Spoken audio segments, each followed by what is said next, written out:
সূরা হুদ।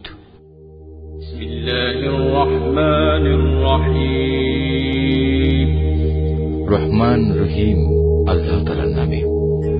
আলিফ লাম র। এই কোরআন হচ্ছে এমন একটি কিতাব যার আয়াত সমূহকে অত্যন্ত সুস্পষ্ট ও সুবিন্যস্ত করে রাখা হয়েছে।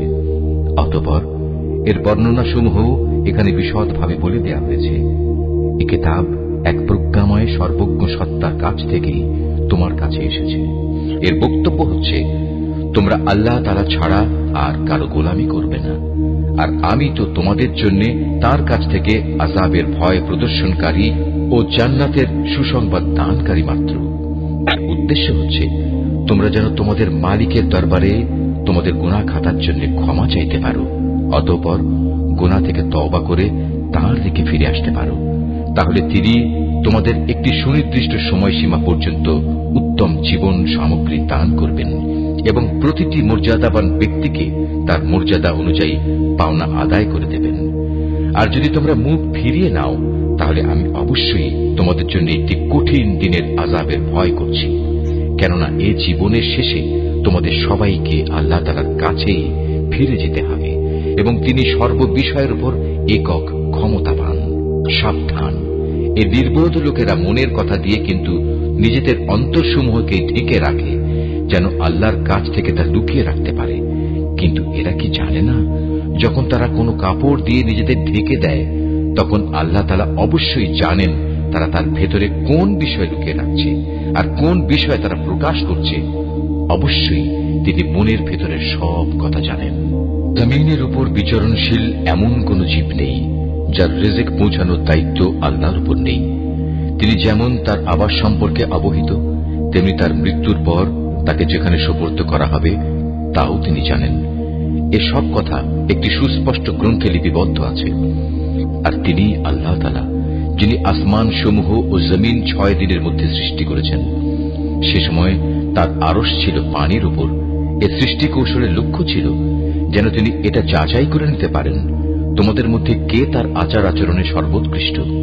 হে নবী, আজ যদি তুমি এদের বলো মৃত্যুর পর তোমাদের অবশ্যই পুনরুত্থিত করা হবে, তাহলে যেসব মানুষ কুফরের রাস্তা গ্রহণ করেছে তারা সাথে সাথেই বলবে, এ কিতাব তো সুস্পষ্ট জাদু ছাড়া আর কিছুই নয়। আমি যদি নির্দিষ্ট একটা মেয়াদের জন্য তাদের এ আযাব তাদের কাছ থেকে সরিয়ে রাখি, তাহলে তামাশার ছলে ওরা বলবে, কোন জিনিস এখন এই আযাবকে আটকে রেখেছে? অথচ যেদিন এ আযাব তাদের উপর এসে পতিত হবে, সেদিন এ আযাব তাদের কাছ থেকে সরাবার কেউ থাকবে না। যে আযাব নিয়ে তারা হাসি বিদ্রুপ করছিল তা তাদের পরিবেষ্টন করে ফেলবে। আমি যদি মানুষকে একবার আমার রহমতের স্বাদ আস্বাদন করাই এবং পরে কোনো কারণে যদি তা তার কাছ থেকে ছিনিয়ে নিই, তাহলে সে নিরাশ ও অকৃতজ্ঞ হয়ে পড়ে। আবার কোনো দুঃখ দৈন্যতাকে স্পর্শ করার পর যদি তাকে আমি অনুগ্রহের স্বাদ ভোগ করাই, তখন সে বলতে শুরু করে, হ্যাঁ, এবার আমার সব বিপদ মুসিবত কেটে গেছে। আসলে সে অল্পতেই যেমন উৎফুল্ল হয়ে ওঠে, তেমনি সহজেই আবার অহংকারী হয়ে যায়। কিন্তু যারা পরম ধৈর্য ধারণ করে এবং নেক আমল করে, এরাই হচ্ছে সেসব লোক যাদের জন্য রয়েছে আল্লাহর ক্ষমা ও মহা পুরস্কার। হে নবী, কাফেররা মনে করে সম্ভবত তোমার কাছে যা ওহী নাজিল হয় তার কিয়দংশ তুমি ছেড়ে দাও এবং এ কারণে তোমার মনোকষ্ট হবে যখন তারা বলে বসবে, এ ব্যক্তির উপর কোনো ধনভাণ্ডার অবতীর্ণ হল না কেন, কিংবা তার সাথে সাক্ষ্য দেওয়ার জন্য কোনো ফেরেশতা এলো না কেন। তুমি এতে মনক্ষুণ্ণ হও না। তুমি তো হচ্ছে পরকালের আযাবের ভয় প্রদর্শনকারী একজন রাসূল মাত্র। যাবতীয় কাজকর্মের আসল কর্ম বিধায়ক তো হচ্ছেন স্বয়ং আল্লাহ তাআলা। অথবা এরা কি একথা বলে মুহাম্মদ নামের ব্যক্তি কোরআন নিজে নিজে রচনা করে নিয়েছে? হে নবী, তুমি তাদের বলো, তোমরা যদি তাই মনে করো তাহলে নিয়ে এসো এর অনুরূপ মাত্র 10টি স্বরচিত সূরা এবং আল্লাহ তাআলা ছাড়া অন্য যাদের তোমরা সাহায্যের জন্য ডাকতে পারো তাদের ডেকে নাও, যদি তোমরা তোমাদের দাবিতে সত্যবাদী হও। আর যদি তারা তোমাদের কথায় সাড়া না দেয়, তাহলে জেনে রেখো এটা কিতাব আল্লাহর জ্ঞান ও কুদরত দ্বারাই নাজিল করা হয়েছে। তিনি ব্যতীত আর কোনো মাবুদ নেই। বলো, এখন কি তোমরা ইসলাম গ্রহণ করবে? যদি কোনো ব্যক্তি শুধু এ পার্থিব জীবন ও তার প্রাচুর্য ভোগ করতে চায়, তাহলে আমি তাদের সবাইকে তাদের কর্মের প্রতিফল এ দুনিয়ার মধ্যেই যথাযথ আদায় করে দিই এবং সেখানে তাদের বৈষয়িক পাওনা কোনো অংশেই কম করা হবে না। আসলে এরাই হচ্ছে সেসব দুর্ভাগা লোক যাদের জন্য পরকালে জাহান্নামের আগুন ছাড়া আর কিছুই থাকবে না। দুনিয়ার জীবনে যেখানে যা কিছু তারা বানিয়েছে তা সব হবে বেকার, যা কিছু তারা দুনিয়ায় করে এসেছে তা সবই হবে নিরর্থক। অতঃপর যে ব্যক্তি তার মালিকের পক্ষ থেকে নাজিল করা একটি সুস্পষ্ট প্রমাণের উপর প্রতিষ্ঠিত রয়েছে এবং তা সে তেলাওয়াত করে, যার উপর স্বয়ং তার পক্ষ থেকে মুহাম্মদ সাক্ষী হয়ে রয়েছে, তদুপরি রয়েছে তার পূর্ববর্তী মুসার কিতাব, যা তাদের জন্য পথপ্রদর্শক ও রহমত, এরা এর উপর ঈমান আনে। মানব দলের মধ্যে যে অতঃপর একে অস্বীকার করবে তার প্রতিশ্রুত স্থান হচ্ছে জাহান্নামের আগুন। সুতরাং তুমি সে ব্যাপারে কোন রকম সন্দিগ্ধ হয়েও না। এ সত্য হচ্ছে তোমার মালিকের পক্ষ থেকে নাজিল করা, কিন্তু অধিকাংশ মানুষই ঈমান আনে না। আল্লাহ তাআলা সম্বন্ধে যে মিথ্যা রচনা করে তার চাইতে বড় জালেম আর কে হতে পারে? এ লোকদের যখন কিয়ামতের দিন তাদের মালিকের সামনে হাজির করা হবে এবং তাদের বিপক্ষীয় সাক্ষীরা যখন বলবে, হে আমাদের মালিক, এরাই হচ্ছে সে ব্যক্তি যারা তাদের মালিকের বিরুদ্ধে মিথ্যা কথা রচনা করেছিল।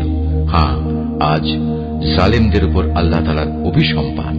সে জালেমদের উপর আল্লাহর লানত যারা অন্য মানুষকে আল্লাহর পথ থেকে বিরত রাখে এবং আল্লাহর পথে দোষ ত্রুটি খুঁজে বেড়ায়। সর্বোপরি যারা শেষ বিচারের দিনকে অস্বীকার করে। এরা এই জমিনের বুকেও আল্লাহ তাআলাকে কখনো ব্যর্থ করে দিতে পারেনি, না আল্লাহর মোকাবেলায় তাদের সেখানে কোনো অভিভাবক ছিল। এদের জন্য আযাব হবে দ্বিগুণ। এরা কখনো দিন ঈমানের কথা শুনতে সক্ষম হতো না, না এরা সত্য দিন নিজেরা দেখতে পেত। এরাই হচ্ছে সে সব লোক যারা নিজেদের দারুণ ক্ষতি সাধন করল। দুনিয়ায় যত মিথ্যা তারা রচনা করেছিল, আখিরাতে তা সবই তাদের কাছ থেকে হারিয়ে যাবে। অবশ্যই এরা হবে আখিরাতে সর্বাধিক ক্ষতিগ্রস্ত মানুষ। পক্ষান্তরে যারা আল্লাহর উপর নিশ্চিত ঈমান এনেছে এবং নেক আমল করেছে, উপরন্তু নিজেদের মালিকের প্রতি সদা বিনয়াবনত থেকেছে, তারা হবে জান্নাতের বাসিন্দা। সেখানে তারা চিরকাল অবস্থান করবে। জাহান্নামী আর জান্নাতি এ দুটো দলের উদাহরণ হচ্ছে এমন, যেমন একদল হচ্ছে অন্ধ ও বধির, আর একদল হচ্ছে চক্ষুষ্মান ও শ্রবণ শক্তি সম্পন্ন। এ দুটো দল কি সমান? তোমরা কি এখনো শিক্ষা গ্রহণ করবে না? আমি অবশ্যই নূহকে তার জাতির কাছে পাঠিয়েছি। সে তাদের বলল, আমি হচ্ছি তোমাদের জন্য একজন সুস্পষ্ট সতর্ককারী। এ দাওয়াতের বক্তব্য হচ্ছে যেন তোমরা আল্লাহ তাআলা ছাড়া অন্য কারো ইবাদত না করো। আমি আশঙ্কা করছি তোমাদের উপর এক ভয়াবহ দিনের আযাব এসে পড়বে। অতঃপর তার জাতির নেতৃস্থানীয় লোকেরা, যারা আগে থেকেই কুফরির পথে চলে আসছিল, বলল, আমরা তো তোমার মধ্যে এর বাইরে কিছুই দেখতে পাচ্ছি না যে তুমি আমাদের মতোই একজন মানুষ। আমরা এও দেখতে পাচ্ছি না যে আমাদের মধ্যেকার কিছু নিম্ন স্তরের লোক ছাড়া কেউ তোমার অনুসরণ করছে, এবং তারাও তা করছে কিছু না বুঝে, শুধু ভাষা দৃষ্টি দিয়ে। আসলে আমরা আমাদের উপর তোমাদের জন্য তেমন কোনো মর্যাদাই দেখতে পাচ্ছি না। মূলত আমরা তোমাদের মনে করি তোমরা হচ্ছে মিথ্যাবাদী। সে বলল, হে আমার জাতি, তোমরা কি এ কথা ভেবে দেখেছ, আমি যদি আমার মালিকের পাঠানো একটি সুস্পষ্ট প্রমাণের উপর প্রতিষ্ঠিত থাকি, অতঃপর তিনি যদি আমাকে তার নবুয়তের বিশেষ রহমত দিয়ে ধন্য করে থাকেন, যা তোমাদের দৃষ্টির বাইরে রাখা হয়েছে, তাহলে সেই বিষয়টার ব্যাপারে আমি কি তোমাদের বাধ্য করতে পারি? অথচ তোমরা তা অপছন্দ করো। হে আমার জাতি, আমি যা কিছু তোমাদের বলছি এর উপর তোমাদের কাছ থেকে কোনো অর্থ সম্পদ চাই না। আমার বিনিময় তো আল্লাহ তাআলার কাছেই আছে, এবং যারাই আল্লাহর উপর ঈমান এনেছে, গরীব হওয়ার কারণে তাদের তাড়িয়ে দেওয়ার মানুষ আমি নই। কেননা তাদেরও একদিন তাদের মালিকের সাথে সাক্ষাৎ করতে হবে, এবং আমি তো তোমাদেরই দেখতে পাচ্ছি তোমরা সবাই হচ্ছ এক নিরেট অজ্ঞ সম্প্রদায়। হে আমার জাতি, আমি যদি তোমাদের কথায় গরীবদের তাড়িয়ে দেই, তাহলে এজন্যে আল্লাহ তাআলার শাস্তি থেকে আমাকে কে বাঁচিয়ে দেবে? তোমরা কি অনুধাবন করতে পারছো না? আমি তো তোমাদের কখনো এই কথা বলি না যে আমার কাছে আল্লাহর ধনভাণ্ডার আছে, না আমি গায়েবের কোনো খবর রাখি, না আমি একজন ফেরেশতা, না আমি সেসব লোকের ব্যাপারে যাদের তোমাদের দৃষ্টি হেয় করে দেখে। এটা বলতে পারি, আল্লাহ তাআলা কখনো তাদের কোনো কল্যাণ দান করবেন না। আল্লাহ তাআলা নিজেই তা ভালো জানেন। তাদের মনে যা কিছু লুকিয়ে আছে আমি যদি এমন কিছু বলি তাহলে সত্যি সত্যি আমি জালেমদের দলে সামিল হয়ে যাব। লোকেরা বলল, হে নূহ, এই বিষয়টা নিয়ে তুমি আমাদের সাথে বাক বিতণ্ডা করছো এবং বিতণ্ডা তুমি একটু অতি মাত্রাই করে ফেলেছ। তুমি যদি সত্যবাদী হও তাহলে সে আযাবের জিনিসটাই আমাদের জন্য নিয়ে এসো, যার ভয় তুমি আমাদের দেখাচ্ছ। সে বলল, তা তো আল্লাহ তাআলাই তোমাদের কাছে আনবেন যদি তিনি চান, আর তেমন কিছু হলে তোমরা কখনো তাকে ব্যর্থ করে দিতে পারবে না। আসলে তোমাদের জন্য আমার এই শুভকামনা কোনো কাজেই আসবে না। আমি তোমাদের ভালো কামনা করলে তাও কার্যকর হবে না যদি আল্লাহ তাআলা তোমাদের গোমরা করে দিতে চান, কারণ তিনি হচ্ছেন তোমাদের মালিক এবং তার কাছেই তোমাদের সবাইকে ফিরে যেতে হবে। হে নবী, এরা কি বলছে এই গ্রন্থটা সে ব্যক্তি নিজেই রচনা করে নিয়েছে? তুমি বলো, যদি আমি তা রচনা করে থাকি তাহলে এ অপরাধের দায়িত্ব আমার উপর। তবে এ মিথ্যা অভিযোগ আরোপ করে যে অপরাধ তোমরা করছো তা থেকে আমি সম্পূর্ণ মুক্ত। আর নূহের উপর ওহী পাঠানো হলো যে তোমার জাতির লোকদের মধ্যে থেকে যারা ঈমান এনেছে তারা ছাড়া আর কেউই নতুন করে ঈমান আনবে না। সুতরাং এরা যা কিছু করছে, হে নবী, তুমি তার জন্য দুঃখ করো না। তুমি আমারই তত্ত্বাবধানে আমারই ওহীর আদেশে একটি নৌকা বানাও, এবং যারা জুলুম করেছে তাদের ব্যাপারে তুমি আমার কাছে কোনো আবেদন নিয়ে হাজির হয়ে না, নিশ্চয়ই তারা নিমজ্জিত হবে। পরিকল্পনা মোতাবেক সে নৌকা বানাতে শুরু করল। যখনই তার জাতির নেতৃস্থানীয় লোকেরা তার পাশ দিয়ে আসা যাওয়া করত, তখন নূহকে নৌকা বানাতে দেখে তাকে দিয়ে হাসাহাসি শুরু করে দিত। সে বলল, আজ তোমরা যদি আমাদের উপহাস করো তাহলে মনে রেখো, যেভাবে আজ তোমরা আমাদের উপর হাসছ, একদিন আমরাও তোমাদের উপর হাসব। অচিরেই তোমরা জানতে পারবে কার উপর এমন আযাব আসবে যা তাকে দুনিয়াতে অপমানিত করবে, এবং পরকালে কঠিন ও স্থায়ী আযাব কার জন্য নির্দিষ্ট। অবশেষে তাদের কাছে আযাব সম্পর্কিত আমার আদেশ এসে পৌঁছল, এবং চুলো থেকে একদিন পানি উথলে উঠল। আমি নূহকে বললাম, সম্ভাব্য প্রত্যেক জীবের পুরুষ স্ত্রীর এক এক জোড়া এতে উঠিয়ে নাও, সাথে তোমার পরিবার পরিজনদেরও উঠাও। তাদের বাদ দিয়ে যাদের ব্যাপারে আগেই সিদ্ধান্ত ঘোষিত হয়েছে, এবং তাদেরও নৌকায় উঠিয়ে নাও যারা ঈমান এনেছে। মূলত তার সাথে আল্লাহর উপর খুব কম সংখ্যক মানুষ ঈমান এনেছিল। সে তার সাথীদের বলল, তোমরা এতে উঠে পড়ো, আল্লাহর নামে এর গতি ও স্থিতি নির্ধারিত হবে। নিশ্চয়ই আমার মালিক ক্ষমাশীল ও পরম দয়ালু। অতঃপর সে নৌকা পাহাড় সম বড় বড় ঢেউয়ের মধ্যে তাদের বয়ে নিয়ে চলতে থাকল। নূহ তার ছেলেকে নৌকায় আরোহণ করার জন্য ডাকল। সে আগে থেকেই দূরবর্তী এক জায়গায় দাঁড়িয়েছিল। হে আমার ছেলে, আমাদের সাথে নৌকায় ওঠো, আজ এমনই একটি কঠিন দিনে তুমি কাফেরদের সাথে হইও না। সে বলল, পানি বেশি দেখলে আমি কোনো পাহাড়ে গিয়ে আশ্রয় নেব, এবং তা আমাকে পানি থেকে বাঁচিয়ে দেবে। নূহ বলল, কিন্তু আজ তো কেউই আল্লাহর গজবের হুকুম থেকে কাউকে বাঁচাতে পারবে না, তবে যার উপর আল্লাহ তাআলা দয়া করবেন সেই শুধু আজ রক্ষা পাবে। পিতা পুত্র যখন কথা বলছিল তখন হঠাৎ করে একটা বিশাল ঢেউ তাদের উভয়কে বিচ্ছিন্ন করে দিল। মুহূর্তের মধ্যেই সে নিমজ্জিত লোকদের অন্তর্ভুক্ত হয়ে গেল। অতঃপর বলা হলো, হে জমিন, তুমি এবার তোমার পানি গিলে নাও। হে আসমান, তুমিও পানি বর্ষণ থেকে ক্ষান্ত হও। অতএব পানির প্রচন্ডতা প্রশমিত হল এবং আল্লাহর কাজও সম্পন্ন হল। নূহের নৌকা গিয়ে স্থির হল জুদি পাহাড়ের উপর। আল্লাহর ঘোষণা ধ্বনিত হল। জালেম সম্প্রদায়ের লোকেরা নিঃশেষিত হয়ে বহু দূরে চলে গেছে। নূহ তার ছেলেকে ডুবতে দেখে তার মালিককে ডেকে বলল, হে আমার মালিক, আমার ছেলে তো আমারই পরিবারের এক সদস্য। আমার আপনজনদের ব্যাপারে তোমার ওয়াদা অবশ্যই সত্য, আর তুমিই হচ্ছ সর্বোচ্চ বিচারক। আল্লাহ বললেন, হে নূহ, সে তোমার পরিবারের অন্তর্ভুক্ত নয়, সে তো হলো এক অসৎ কর্মপরায়ণ ব্যক্তি। অতএব তোমার যে বিষয়ের জ্ঞান নেই সে বিষয়ে আমার কাছে তুমি কিছু চেও না। আমি তোমাকে উপদেশ দিচ্ছি, নিজেকে কোনো অবস্থায় জাহেলদের দলে সামিল করো না। সে বলল, হে আমার মালিক, যে বিষয় সম্পর্কে আমার কোনো জ্ঞান নেই সে ব্যাপারে কিছু চাওয়া থেকে আমি তোমার কাছে পানা চাই। তুমি যদি আমাকে মাফ না করো এবং আমার উপর দয়া না করো তাহলে আমি ক্ষতিগ্রস্তদের অন্তর্ভুক্ত হয়ে যাব। তাকে বলা হলো, হে নূহ, বন্যার পানি নেমে গেছে, এবার তুমি নৌকা থেকে নেমে পড়ো। তোমার উপর, তোমার সাথে যারা আছে তাদের উপর আমার দেয়া সালাম ও বরকতের সাথে। অপর সম্প্রদায় সমূহকে আমি আবার তাদের জীবনে যাবতীয় উপকরণ প্রদান করব, তবে নাফরমানির জন্য আমার কাছ থেকে মর্মান্তিক শাস্তিও তাদের ভোগ করতে হবে। হে নবী, এগুলো হচ্ছে অদৃশ্য জগতের খবর, যা আমি তোমাকে ওহীর মাধ্যমে জানিয়ে দিচ্ছি। এর আগে না তুমি এগুলো জানতে, না তোমার জাতি এগুলো জানত। অতএব তুমি ধৈর্য ধারণ করো, কারণ ভালো পরিণাম ফল সব সময়ই পরেজগার লোকদের জন্যই নির্দিষ্ট থাকে। আর আমি আদ জাতির কাছে তাদেরই এক ভাই হুদকে পাঠিয়েছিলাম।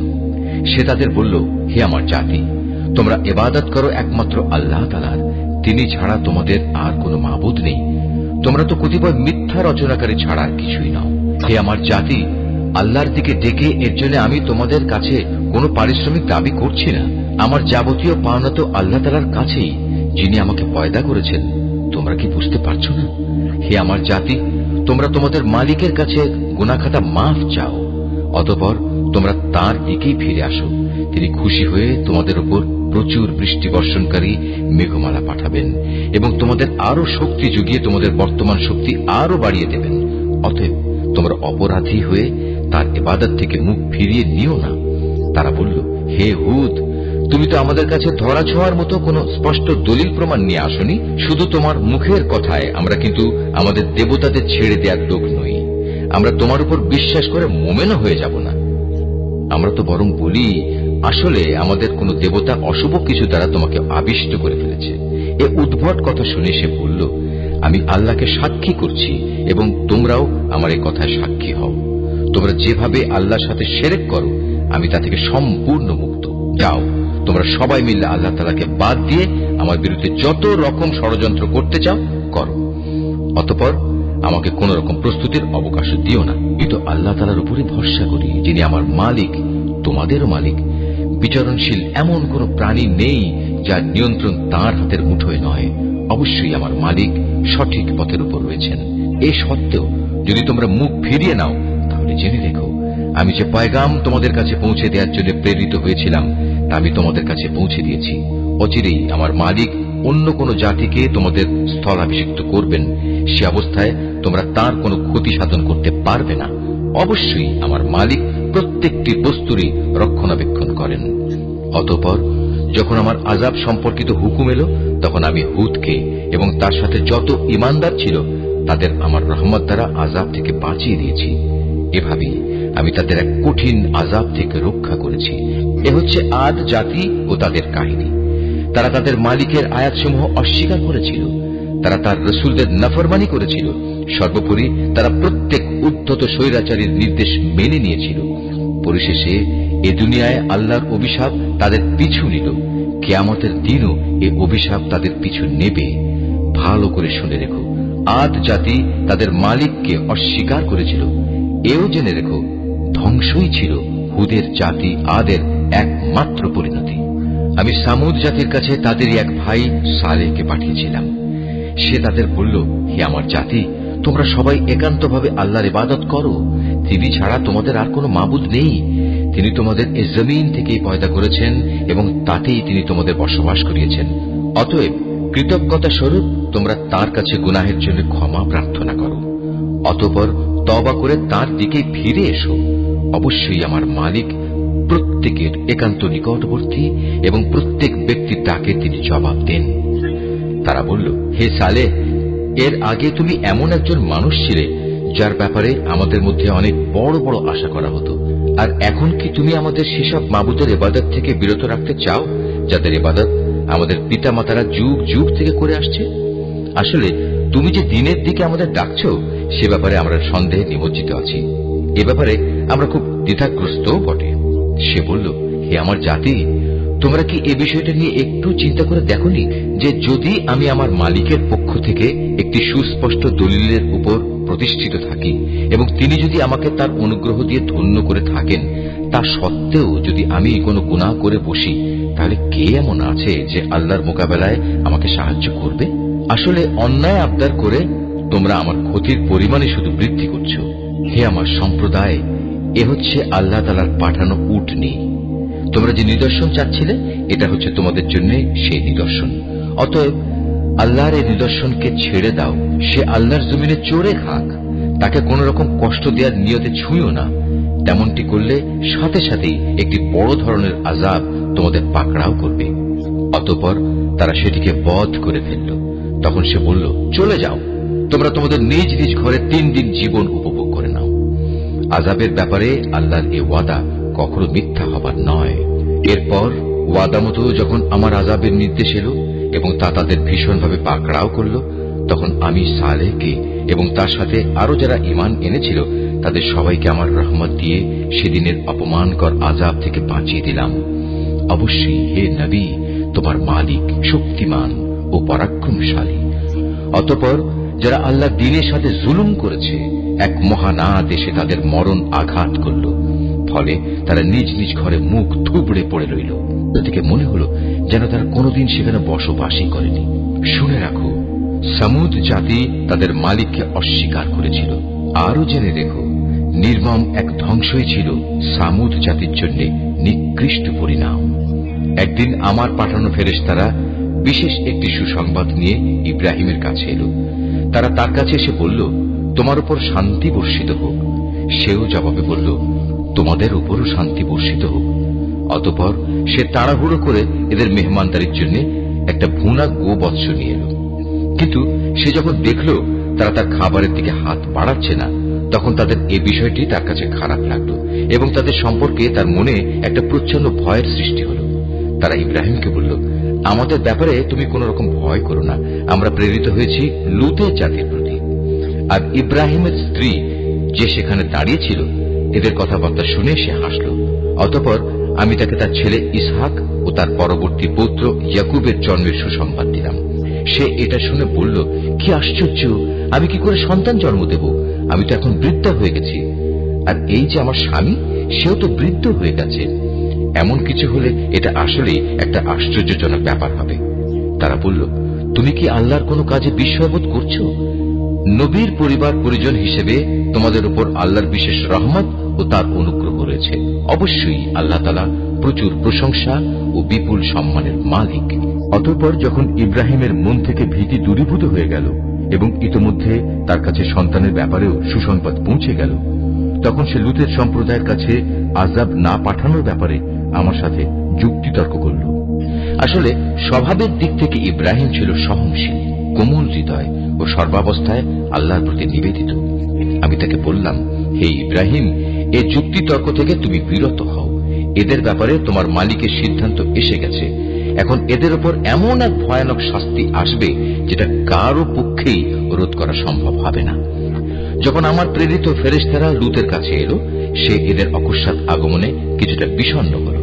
তাদের কারণে তার মনও কিছুটা খারাপ হয়ে গেল এবং সে নিজে নিজে বলল, আজকের দিন দেখছি সত্যিই বড় কঠিন বিপদের দিন। এই অপরিচিত লোকদের দেখে তার জাতির লোকেরা তার কাছে দৌড়ে আসতে লাগলো, আর তারা তো আগে থেকেই কুকর্মে লিপ্ত ছিল। তাদের কুমতলব বুঝতে পেরে সে বলল, হে আমার সম্প্রদায়, এরা হচ্ছে আমার জাতির মেয়ে। বিয়ে ও দৈহিক সম্পর্কের জন্য এরাই হচ্ছে তোমাদের জন্য বেশি পবিত্র। সুতরাং তোমরা আল্লাহ তাআলাকে ভয় করো এবং আমার এ মেহমানদের ব্যাপারে আমাকে তোমরা অপমানিত করো না। তোমাদের মধ্যে এই কথাগুলো শোনার মতো একজন ভালো মানুষও কি অবশিষ্ট নেই? তারা বলল, তুমি ভালো করে এই কথাটা জানো, তোমার জাতির মেয়েদের আমাদের কোনোই প্রয়োজন নেই। তুমি জানো আমরা সত্যিকার অর্থে কি চাই।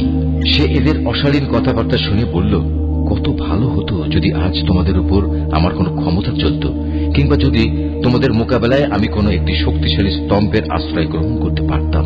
অবস্থা দেখে তারা বলল, হে লূত, তুমি ভেবো না, আমরা তো হচ্ছি তোমার মালিকের পাঠানো ফেরেশতা। আমাদের কথা দূরে থাক, এরা তো তোমার কাছেও পৌঁছতে পারবে না। তুমি বরং এক কাজ করো, রাতের কোনো এক প্রহরে তোমার পরিবার পরিজন সহ ঘর থেকে বেরিয়ে পড়ো। তবে তোমাদের কোনো ব্যক্তি যেন যাবার সময় পেছনে ফিরে না তাকায়, কিন্তু তোমার স্ত্রী ব্যতীত। কেননা যা কিছু আযাবের তাণ্ডব তাদের উপর ঘটবে তা তার উপরও ঘটবে। তাদের উপর আযাব আসার ক্ষণ নির্ধারিত হয়েছে সকালবেলা। সকাল হতে আর কতই বা দেরি। অতঃপর যখন সত্যি আমার আযাবের নির্ধারিত হুকুম এলো, তখন আমি সেই জনপদগুলো উল্টিয়ে দিলাম এবং তাদের উপর ক্রমাগত পাকা মাটির পাথর নিক্ষেপ করতে শুরু করলাম, যা অপরাধী ব্যক্তিদের নামধাম সহ তোমার মালিকের কাছে চিহ্নিত ছিল। আর গজবের এ স্থান তো এ জালেমদের কাছ থেকে দূরেও নয়। আমি মাদিয়ানবাসীর কাছে তাদেরই এক ভাই শোয়াবকে পাঠিয়েছিলাম। সে তাদের বলেছিল, হে আমার জাতি, তোমরা আল্লাহর ইবাদত করো, তিনি ছাড়া তোমাদের আর কোনো মাবুদ নেই। আর সে মাবুদেরই নির্দেশ হচ্ছে, তোমরা মাপে ও ওজনে কখনো কম করো না। আমি তো তোমাদের অর্থনৈতিকভাবে খুব ভালো অবস্থায় দেখতে পাচ্ছি। এ সত্ত্বেও এমনটি করলে আমি কিন্তু তোমাদের জন্য এক সর্বগ্রাসী দিনের আযাবের আশঙ্কা করছি। তোমরা মাপ ও ওজনের কাজ ইনসাফের সাথে আঞ্জাম দেবে। লোকদের তাদের জিনিসপত্রে কম দিয়ে তাদের ক্ষতি করো না।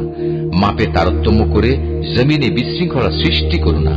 যদি তোমরা সঠিক অর্থে আল্লাহর উপর ঈমান এনে থাকো, তাহলে জেনে রেখো আল্লাহ তাআলা প্রদত্ত যে সম্পদ তোমাদের কাছে অবশিষ্ট থাকবে তাই তোমাদের জন্য উত্তম।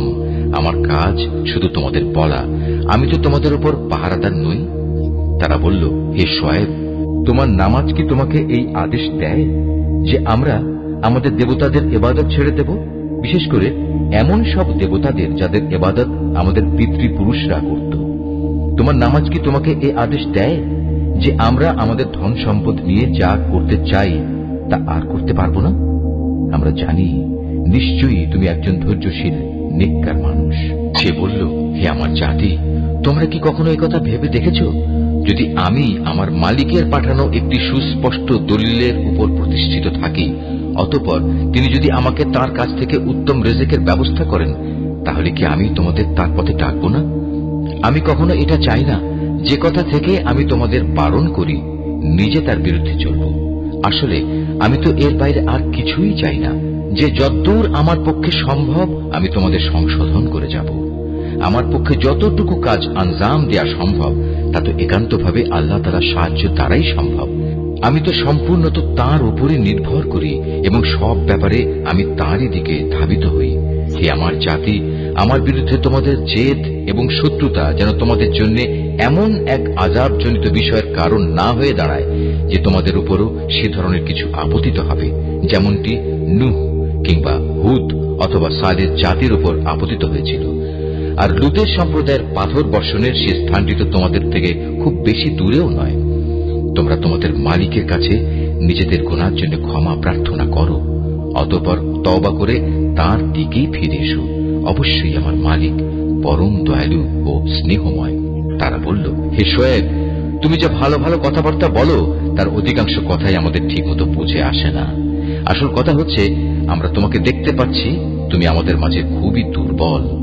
আমাদের মাঝে তোমার আপন গোত্রের লোক না থাকলে আমরা অবশ্যই তোমাকে পাথর নিক্ষেপ করে হত্যা করতাম। তাছাড়া তুমি তো আমাদের উপর খুব শক্তিশালীও নও যে অতঃপর আমাদের কাছ থেকে প্রতিশোধ দিতে পারবে। সে বলল, হে আমার জাতি, তোমাদের কাছে আমার গোত্রীয় ভাই বন্ধু কি আল্লাহ তাআলার চাইতে বেশি শক্তিশালী যে তোমরা ওদের দোহাই দিচ্ছ? আল্লাহ তাআলাকে কি তোমরা তোমাদের পেছনে ফেলে রাখলে? জেনে রেখো, তোমরা এখন যা কিছু করছো আমার মালিকের জ্ঞানের পরিধি দ্বারা তা পরিবেষ্টিত হয়ে আছে। তোমরা তোমাদের জায়গায় যা কিছু করতে চাও করে যাও, আমিও আমার জায়গায় যা করার করে যাব। অচিরেই তোমরা একথা জানতে পারবে কার উপর এমন আযাব আসবে যা তাকে অপমানিত করে ছাড়বে, আর কে মিথ্যাবাদী তাও তখন জানা যাবে। অতএব তোমরা সেদিনের প্রতীক্ষা করো, আমিও তোমাদের সাথে প্রতীক্ষা করব। পরিশেষে যখন আমার আযাবের সিদ্ধান্ত এলো, তখন আমি শোয়েবকে এবং তার সাথে যে কয়জন মানুষ ঈমান এনেছিল তাদের সবাইকে আমার নিজস্ব রহমত দ্বারা প্রলয়ঙ্কারী আযাব থেকে বাঁচিয়ে দিলাম। অতঃপর যারা আল্লাহর সাথে জুলুম করেছে সেদিন তাদের উপর মহানাদ আঘাত করল, ফলে মুহূর্তের মাঝেই তারা নিজেদের ঘরে এদিক সেদিকে উপুড় হয়ে পড়ে রইল।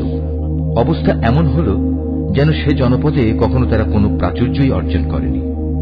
শুনে রাখো, এ ধ্বংসই ছিল মাদিয়ানবাসীর চূড়ান্ত পরিণাম, ঠিক যেমন ধ্বংসকর পরিণাম হয়েছিল তার পূর্ববর্তী সম্প্রদায় সামুদের। আমি মূসাকে তার জাতির কাছে আমার নিদর্শন সমূহ ও নবুয়তের সুস্পষ্ট দলিল সহ পাঠিয়েছিলাম। তাকে আমি পাঠিয়েছিলাম ফেরাউন ও তার পারিষদবর্গের কাছে, কিন্তু তারা সর্বদা ফেরাউনের কথাই মেনে চলত, অথচ ফেরাউনের কোনো কাজ ও কথাই সঠিক ছিল না। কিয়ামতের দিন সে তার দণ্ডপ্রাপ্ত জাতির আগে আগে থাকবে, অতঃপর সে তাদের জাহান্নামের আগুন পর্যন্ত নেতৃত্ব দিয়ে নিয়ে যাবে। কত নিকৃষ্ট সে জায়গা যেখানে তাদের নেতৃত্ব দিয়ে নিয়ে যাবে। এ দুনিয়াতে আল্লাহর অভিশাপ তাদের পেছনে ধাবিত করা হলো, আবার কিয়ামতের দিনও তারা কঠিন আযাবে নিমজ্জিত হবে। কত নিকৃষ্ট এ পুরস্কার যা তাদের সেদিন দেয়া হবে। হে নবী, এ হচ্ছে ধ্বংসপ্রাপ্ত কতিপয় জনপদের কাহিনী যা আমি তোমার কাছে বর্ণনা করছি। এদের ধ্বংসাবশেষের কিছু তো এখানে সেখানে এখনো বিদ্যমান রয়েছে, অনেক কিছু আবার কালের গর্ভে বিলীন হয়ে গেছে। এ আযাব পাঠিয়ে আমি কিন্তু তাদের উপর জুলুম করিনি, জুলুম তো বরং তারা নিজেরাই নিজেদের উপর করেছে। যখন সত্যি সত্যি তোমার মালিকের আযাব তাদের উপর নাজিল হয়েছে, তখন তাদের সেসব দেবতা তাদের কোনো কাজেই আসেনি, যাতে তারা আল্লাহর বদলে ডাকত, বরং তারা তাদের ধ্বংস ছাড়া অন্য কিছুই বৃদ্ধি করতে পারেনি। হে নবী, তোমার মালিক যখন কোন জনপদকে তাদের অধিবাসীদের জুলুমের কারণে পাকড়াও করেন, তখন তার পাকড়াও এমনই হয়, আল্লাহ তাআলার পাকড়া অত্যন্ত কঠোর, অত্যন্ত ভয়ঙ্কর। এই কাহিনীগুলোর মাঝে তার জন্য সত্য জানার প্রচুর নিদর্শন মজুদ রয়েছে। যে ব্যক্তি পরকালের আযাবকে ভয় করে, সেদিন হবে সমস্ত মানুষদের একত্রিত করার দিন, উপরন্তু সেটা সবাইকে উপস্থিত করার দিনও বটে। আমি সেদিনটি একটি সুনির্দিষ্ট সময়ের জন্য মুলতবি করে রেখে দিয়েছি। সেদিন যখন আসবে, তখন কেউ আল্লাহর অনুমতি ব্যতি রেখে কোনো কথা বলবে না। অতঃপর মানুষরা দুদলে বিভক্ত হয়ে যাবে, তাদের মধ্যে কিছু থাকবে হতভাগ্য আর কিছু থাকবে ভাগ্যবান। অতঃপর যারা হবে হতভাগ্য পাপী, তারা থাকবে জাহান্নামের আগুনে। সেখানে তাদের জন্য থাকবে আযাবের ভয়াবহ চিৎকার ও যন্ত্রণার ভয়াল আর্তনাদ। তারা সেখানে থাকবে চিরকাল, যতক্ষণ পর্যন্ত আসমান সমূহ ও জমিন বিদ্যমান থাকবে। তবে হ্যাঁ, তাদের কথা আলাদা, যাদের ব্যাপারে তোমার মালিক ভিন্ন কিছু চান। তোমার মালিক যখন যা চান তার বাস্তবায়নে তিনি একক ক্ষমতাবান। অপরদিকে যাদের ভাগ্যবান বানানো হবে, তারা সেদিন যাবে জান্নাতে। সেখানে তারা চিরদিন থাকবে, যতদিন পর্যন্ত আসমান সমূহ ও জমিন বিদ্যমান থাকবে। তবে তার কথা আলাদা, যা তোমার মালিক ইচ্ছা করেন। আর এ জান্নাত হবে এক নিরবচ্ছিন্ন পুরস্কার, যা কোনো দিনই শেষ হবে না। সুতরাং হে নবী, যে ব্যক্তি আল্লাহ তাআলা ছাড়া এসব কিছুর গোলামি করে, তাদের শাস্তির ব্যাপারে তুমি কখনো সন্দিগ্ধ হও না। আসলে ওদের পিতৃপুরুষরা আগে যাদের বন্দিগি করত, এরাও তাদেরই বন্দিগি করে। আমি এদের এ জঘন্য অপরাধের পাওনা পুরোপুরি আদায় করে দেব, বিন্দু মাত্র কম করা হবে না। হে নবী, আমি মুসাকেও কিতাব দিয়েছিলাম, অতঃপর বনী ইসরাইলের তরফ থেকে সে কিতাবেও নানা রকম মতবিরোধ সৃষ্টি করা হয়েছিল। আসলে তোমার মালিকের পক্ষ থেকে এ বিদ্রোহীদের ব্যাপারে যদি আগে থেকেই এ কথার ঘোষণা না করে রাখা হতো যে এদের বিচার পরকালেই হবে, তাহলে কবেই এদের ব্যাপারে দুনিয়ায় গজবের সিদ্ধান্ত এসে যেত। মূলত এরা এ গ্রন্থের ব্যাপারে বিভ্রান্তিকর সন্দেহে নিমজ্জিত আছে। আর তখন তোমার মালিক এদের সবাইকে নিজেদের কর্মফলের পুরোপুরি বিনিময় আদায় করে দেবেন, কেননা এরা আজ যা কিছু করছে তিনি তার সব কিছুই জানেন। অতএব হে নবী, তোমাকে যেমনি করে সত্যের উপর প্রতিষ্ঠিত থাকার আদেশ দেওয়া হয়েছে, তুমি তাতেই স্থির থাকো। তোমার সাথে আরো যারা কুফরি থেকে ফিরে এসেছে, তারা যেন ঈমানের উপর দৃঢ় থাকে। তোমরা কখনো সীমা লঙ্ঘন করো না। এরা যা কিছু আজ করছে, আল্লাহ তাআলা অবশ্যই তার সব কিছু দেখছেন। হে মুসলমানরা, তোমরা কখনো এদের দিকে ঝুঁকে পড়ো না যারা ন্যায়ের সীমা লঙ্ঘন করেছে। তেমনটি করলে অবশ্যই জাহান্নামের আগুন তোমাদের স্পর্শ করবে। আর তেমন অবস্থায় আল্লাহ তাআলা ছাড়া তোমাদের কোনো অভিভাবক থাকবে না, এবং সে সময় তোমাদের কোন রকম সাহায্যও করা হবে না। হে নবী, নামাজ প্রতিষ্ঠা করো দিনের 2 প্রান্ত ভাগে ও রাতের 1 ভাগে। অবশ্যই মানুষের ভালো কাজসমূহ তাদের মন্দ কাজসমূহ মিটিয়ে দেয়। এটা হচ্ছে এক ধরনের উপদেশ তাদের জন্য যারা আল্লাহর স্মরণ করে। তুমি ধৈর্য ধারণ করো, নিশ্চয়ই আল্লাহ তাআলা নেককারদের পাওনা কখনো বিনষ্ট করেন না। অপর এমনটি কেন হয়নি যে যেসব উম্মতের লোকেরা তোমাদের আগে অতিবাহিত হয়ে গেছে, তাদের মধ্যে অবশিষ্ট যারা রয়ে গেছে, তারা মানুষকে জমিনে বিপর্যয় সৃষ্টি করা থেকে নিষেধ করত। এদের সংখ্যা ছিল নিতান্ত কম। আমি যাদের আগের আযাব থেকে বাঁচিয়ে রেখেছিলাম। আর জালেমরা তো যে বৈষয়িক প্রাচুর্য ছিল তার পেছনেই পড়ে থেকেছে। তারা ছিল আসলেই অপরাধী। এটা কখনো তোমার মালিকের কাজ নয় যে কোনো জনপদকে অন্যায়ভাবে ধ্বংস করে দেবেন, বিশেষ করে যখন সে জনপদের অধিবাসীরা সংশোধনে নিয়োজিত থাকে। হে নবী, তোমার মালিক চাইলে দুনিয়ার সব মানুষকে তিনি একই উম্মত বানিয়ে দিতে পারতেন, কিন্তু আল্লাহ তাআলা কারো ওপর দিন চাপিয়ে দিতে চাননি। এ কারণে তারা হামেশাই নিজেদের মধ্যে মতবিরোধ করতে থাকবে। তবে তোমার মালিক যাদের উপর দয়া করেন তাদের কথা আলাদা। তাদের তো এজন্যই আল্লাহ তাআলা সৃষ্টি করেছেন যে তারা সত্য দ্বীনের উপর প্রতিষ্ঠিত থাকবে, আর তা যখন লঙ্ঘিত হবে তখন তাদের ব্যাপারে তোমার মালিকের ওয়াদাই সত্য হবে। আর সে ওয়াদা হচ্ছে, অবশ্যই আমি জাহান্নামকে জিন ও মানুষ দিয়ে পূর্ণ করব। হে নবী, আগের নবীদের কাহিনীগুলো আমি তোমাকে শোনাচ্ছি। তার উদ্দেশ্য হচ্ছে, আসলে আমি এর দ্বারা তোমার মনকে দৃঢ়তা দান করতে চাই। এর মাঝে যে শিক্ষা তা এখন তোমার কাছে এসে গেছে। তাছাড়া ঈমানদারদের জন্য কিছু শিক্ষণীয় উপদেশ ও সাবধান বাণী এখানে দেয়া রয়েছে। এত কিছু সত্ত্বেও যারা ঈমান আনে না তাদের বলো, তোমরা তোমাদের জায়গায় যা কুফরি কাজ করার করে যাও, আর আমরাও আমাদের কাজ করে যাব। আর তোমরা তোমাদের জাহান্নামের অপেক্ষা করো, আমরাও আমাদের জান্নাতের অপেক্ষা করছি। আসমান সমূহ ও জমিনের যাবতীয় গোপন রহস্য আল্লাহ তাআলার জন্যই নিবেদিত, এবং এর সব কয়টি বিষয় তাঁর দিকেই ধাবিত হবে। অতএব হে নবী, তুমি তাঁরই ইবাদত করো এবং বিপদে আপদে একান্তভাবে তাঁর উপরই ভরসা করো। হে মানুষ, তোমরা আজ যা কিছু করছো সে সম্পর্কে তোমার মালিক কিন্তু মোটেই বেখবর নন।